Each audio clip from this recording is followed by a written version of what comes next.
ദൈവത്തിന് സ്തോത്രം ചെയ്യുന്നു. എബ്രായ ലേഖനം 10-ാം അധ്യായം 38-ാമത്തെ വചനത്തിൽ, എൻ്റെ നീതിമാൻ വിശ്വാസത്താൽ ജീവിക്കും, പിന്മാറുന്നു എങ്കിൽ എൻ്റെ ഉള്ളത്തിന് അവനിൽ പ്രസാദമില്ല. നാമോ നാശത്തിലേക്ക് പിന്മാറുന്നവരുടെ കൂട്ടത്തിലല്ല, വിശ്വസിച്ച് ജീവരക്ഷ പ്രാപിക്കുന്നവരുടെ കൂട്ടത്തിൽ ആകുന്നു. ഇവിടെ പിന്മാറ്റക്കാരെക്കുറിച്ചും വിശ്വസിച്ച് ജീവരക്ഷ പ്രാപിക്കുന്നവരെക്കുറിച്ചും പറഞ്ഞിരിക്കുന്നു. നീതിമാൻ ജീവിക്കുന്നത് വിശ്വാസത്താലാണ്. പിന്മാറുന്നുവെങ്കിൽ ഒരിക്കലും ദൈവത്തിന് അവനിൽ പ്രസാദം ഉണ്ടാവുകയില്ല. ഒരു വ്യക്തി പിന്മാറിപ്പോകുവാൻ കാരണങ്ങൾ പലതും ഉണ്ടാകാം. പ്രതീക്ഷിക്കുന്ന സമയത്ത് പ്രതീക്ഷിക്കുന്നത് പോലെ ദൈവം പ്രവർത്തിക്കാതിരിക്കുമ്പോൾ പിന്മാറിപ്പോയ പലരെയും കണ്ടിട്ടുണ്ട്. കൂട്ടുവിശ്വാസികളുടെ ഭാഗത്തു നിന്ന് മുറിപ്പെടുത്തുന്ന വാക്കുകളോ പ്രവൃത്തികളോ അനുഭവിച്ചത് നിമിത്തം പിന്മാറിപ്പോയ പലരെയും കണ്ടിട്ടുണ്ട്. പ്രതികൂലത്തിൻ്റെ നടുവിൽ പിടിച്ചു നിൽക്കുവാൻ കഴിയാതെ പിന്മാറ്റത്തിൽ പോയ ആളുകളുമുണ്ട്. ചുരുക്കി പറഞ്ഞാൽ, പിന്മാറിയാൽ ഒരിക്കലും ദൈവത്തിന് നമ്മിൽ പ്രസാദം ഉണ്ടാവുകയില്ല എന്ന് മാത്രമല്ല, നാം നാശത്തിലേക്ക് പോകുന്നവരുടെ കൂട്ടത്തിൽ ആയിത്തീരും എന്നുള്ളതും ശ്രദ്ധേയമാണ്. വിശ്വസിച്ച് ജീവരക്ഷ പ്രാപിക്കുന്നവരുടെ കൂട്ടത്തിൽ ആകണം എന്നാണ് നമ്മെക്കുറിച്ച് കർത്താവ് ആഗ്രഹിക്കുന്നത്. മത്തായി സുവിശേഷം 11-ാം അധ്യായം 3-ാമത്തെ വാക്യത്തിൽ, വരുവാനുള്ളവൻ നീയോ, ഞങ്ങൾ മറ്റൊരുവനെ കാത്തിരിക്കണമോ എന്ന് സ്നാപക യോഹന്നാൻ ചോദിക്കുന്ന ചോദ്യം കാണുവാൻ കഴിയും. സ്നാപക യോഹന്നാൻ തടവിലായപ്പോൾ അദ്ദേഹത്തിൻ്റെ പ്രതീക്ഷ യേശു തന്നെ വിടുവിക്കുവാൻ വരും. ഹെരോദാവിനോട്, ദുഷ്ടനായ ആ മനുഷ്യനോട് ക്രിസ്തു ന്യായം ചോദിക്കും.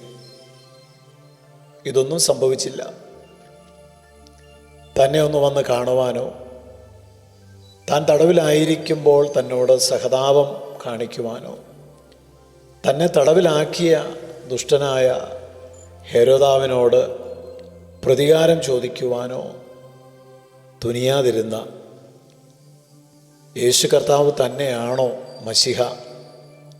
താനിതുവരെയും ആർക്കു വേണ്ടിയാണോ സംസാരിച്ചത് ആ വ്യക്തി തന്നെയാണോ ക്രിസ്തു എന്നുള്ള സംശയാലുവായ ഒരനുഭവം സ്നാപക യോഹന്നാന് ഉണ്ടാകുന്നു. മത്തായി സുവിശേഷം 11-ാം അധ്യായത്തിൽ ഈ കാര്യം നമുക്ക് കാണുവാൻ സാധിക്കും. ദൈവത്തിൻ്റെ പ്രവർത്തനത്തെപ്പറ്റി നമ്മുടെ ഉള്ളിൽ ചിലപ്പോൾ പല പ്ലാനും ധാരണയും ഒക്കെ ഉണ്ടാകും. അത് സഫലമായി കാണപ്പെടാത്തപ്പോൾ നമുക്കും വിശ്വാസം നഷ്ടപ്പെട്ടു പോകുവാനുള്ള സാധ്യത ഉണ്ട്. ദൈവേഷ്ടം ചെയ്ത് വാഗ്ദത്തം പ്രാപിക്കുവാൻ സഹിഷ്ണുത നിങ്ങൾക്കാവശ്യം എന്ന എബ്രായ ലേഖന കർത്താവിൻ്റെ ഉപദേശം ഈ പശ്ചാത്തലത്തിൽ നാം ആരും മറക്കുവാൻ പാടുള്ളതല്ല. വരുവാനുള്ളവൻ നീയോ, ഞങ്ങൾ മറ്റൊരുത്തനെ കാത്തിരിക്കണമോ? സ്നാപക യോഹന്നാൻ്റെ ശിഷ്യന്മാർ യേശുവിൻ്റെ അടുത്ത് ഉന്നയിച്ച ഒരു ചോദ്യം ആയിരുന്നു. അതിന് യേശു പറഞ്ഞ മറുപടി, എങ്കിൽ ഇടറിപ്പോകാത്തവൻ ഭാഗ്യവാൻ എന്നായിരുന്നു. അതായത്, മനുഷ്യൻ്റെ പദ്ധതികൾ അനുസരിച്ച് കാര്യങ്ങൾ നടക്കാതെ വരുമ്പോൾ അവസാനത്തോളം സഹിച്ചു നിൽക്കണം എന്നുള്ള ദൈവത്തിൻ്റെ വചനം എപ്പോഴും ഓർത്തിരിക്കേണ്ടത് ആവശ്യമാകും. ഇന്ന് അനേക പ്രിയപ്പെട്ടവർ ക്ഷീണിച്ചും തളർന്നും മടുത്തും പോയിക്കൊണ്ടിരിക്കുകയാണ്. നിങ്ങളുടെ ഉള്ളിൽ ക്ഷീണിച്ച മടുക്കാതിരിപ്പാൻ പാപികളാൽ വളരെ കഷ്ടം സഹിച്ച ക്രിസ്തുവിനെ ധ്യാനിച്ചു കൊള്ളണം എന്നുള്ളത് പരിഹാരമാർഗമായിട്ട് എബ്രായ ലേഖന കർത്താവ് പറഞ്ഞിട്ടുണ്ട്. ഒരു മനുഷ്യൻ്റെ ഹൃദയത്തിൽ വിശ്വാസത്യാഗം സംഭവിച്ചാൽ തൻ്റെ നടപ്പിൽ അവന് മടുപ്പ് വരും എന്നുള്ളത് വചനം നമ്മോട് സംസാരിക്കുന്ന സത്യമാണ്. ആയതുകൊണ്ട് നാം നാശത്തിലേക്ക് പിന്മാറുന്നവരുടെ കൂട്ടത്തിലാണോ, വിശ്വാസത്താൽ നടക്കുന്നവരാണോ, വിശ്വസിച്ച് ജീവരക്ഷ പ്രാപിക്കുന്നവരാണോ എന്ന് എപ്പോഴും പരിശോധിച്ചുകൊണ്ടേയിരിക്കണം. അവസാനത്തോളം സഹിച്ചു നിൽക്കുവാൻ നാം എല്ലാവരും ദൈവകൃപയ്ക്ക് വേണ്ടി പ്രാർത്ഥിക്കേണ്ടത് അത്യാവശ്യമാണ്. സ്നാപക യോഹന്നാന് പോലും സംശയം വന്നു, ഇടറിപ്പോയി.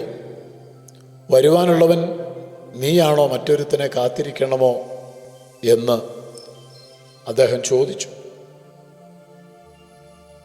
യേശുവിനെ പുകഴ്ത്തുകയും താൻ മശിഹയല്ല, തൻ്റെ പിന്നാലെ വരുന്ന യേശുവാണ് മശിഹ എന്ന് വ്യക്തമായി സാക്ഷിക്കുകയും ചെയ്ത യോഹന്നാൻ തടവിലായപ്പോൾ വളരെ അസ്വസ്ഥനാകുന്നത് നാം കാണുന്നു. അതുകൊണ്ട് നമുക്കും പരീക്ഷയിൽ അകപ്പെടാതിരിക്കാൻ പ്രാർത്ഥിക്കേണ്ടത് വളരെ അത്യാവശ്യമാണ്. നിൽക്കുന്നു എന്ന് തോന്നുന്നവൻ വീഴാതിരിക്കാൻ സൂക്ഷിക്കട്ടെ എന്നാണല്ലോ ദൈവത്തിൻ്റെ വചനവും. സ്വർഗീയ പിതാവേ, വിശ്വസിച്ച് ജീവരക്ഷ പ്രാപിക്കുന്നവരുടെ കൂട്ടത്തിലേക്ക് ഞങ്ങൾക്കും മുന്നോട്ട് പോകുവാൻ കർത്താവ് കൃപ ചെയ്യണം. നാശത്തിലേക്ക് പിന്മാറുന്നവരുടെ കൂട്ടത്തിൽ ഒരിക്കലും ഞങ്ങളാകാതിരിക്കട്ടെ. ക്രിസ്തുയേശുവിൻ നാമത്തിൽ തന്നെ ആമേൻ.